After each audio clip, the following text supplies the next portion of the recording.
Takže Dominika nám teď vysvětlí, jak se teplem vlní vzduch.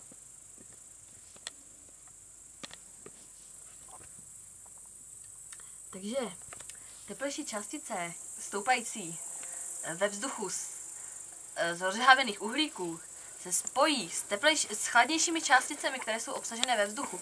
Tyto částice přestanou napodobovat jejich trvalý pravidelný pohyb, trošku nepravidelný, ale ne tolik pravidelný, prostě tato pravidelnost se změní. Částice do sebe začnou narážet a vzduch se začne vlnit. Proto můžete vidět při pohledu přes teplý vzduch, který stoupá z grilu, můžete vidět jisté změny na obraze, na který se díváte, které způsobuje právě tento pohyb těchto teplých částic.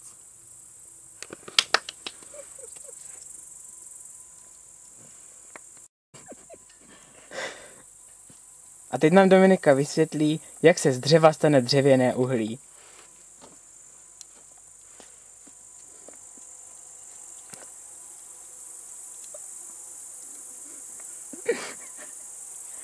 Ne.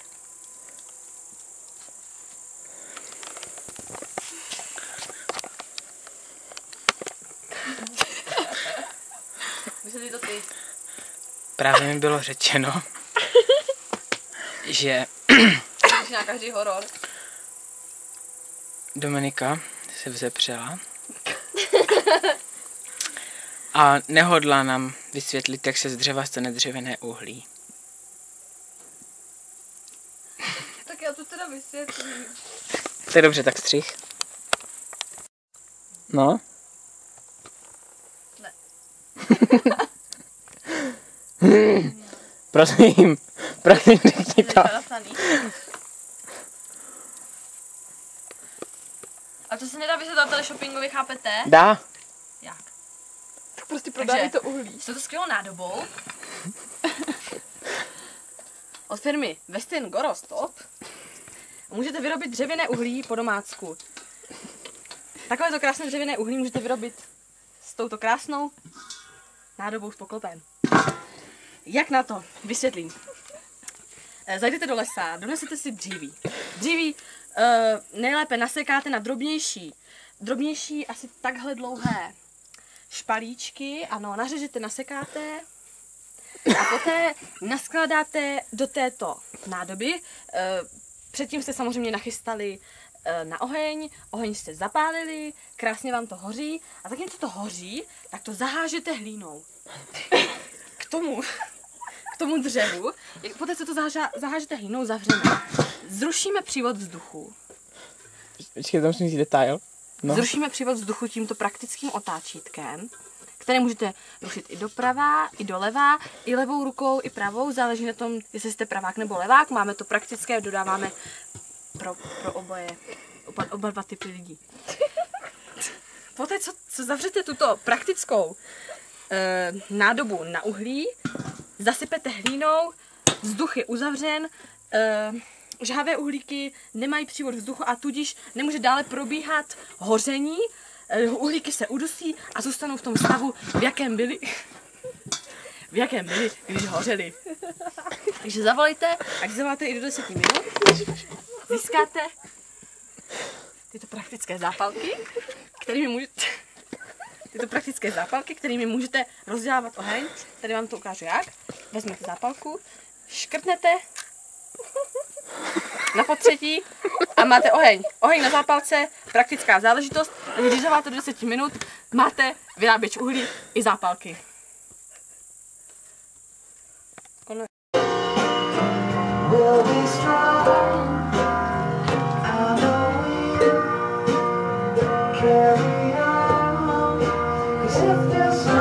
Buddy! Let me know she's the one.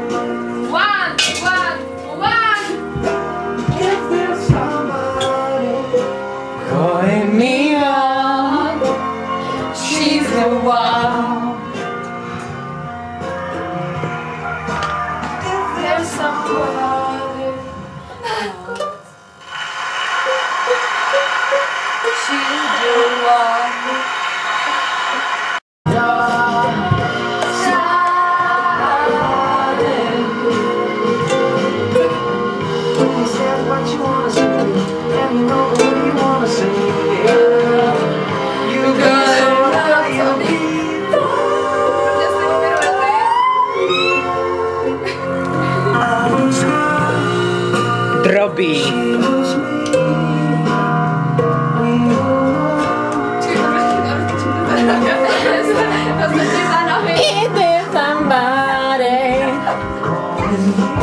že Magda s Barou už se trošku ožrali. Z Radleru. Řekni to ještě jednou. Z Radleru. Ještě jednou. Z Radleru. Z Radleru. No, z Radleru. She's the one. Awesome. Yeah. She's the one. She's the one. She's the one. She's the one. She's the one. Yeah. And me, she's the one.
Já tu písničku, jako boj slova, kterou jsem vymyslel sám.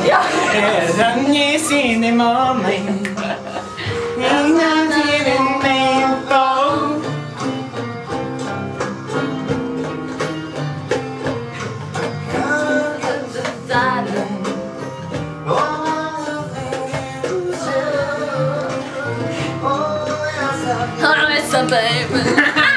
To on vymyslel a napsal. To jsem vymyslel sám.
pauza, konec.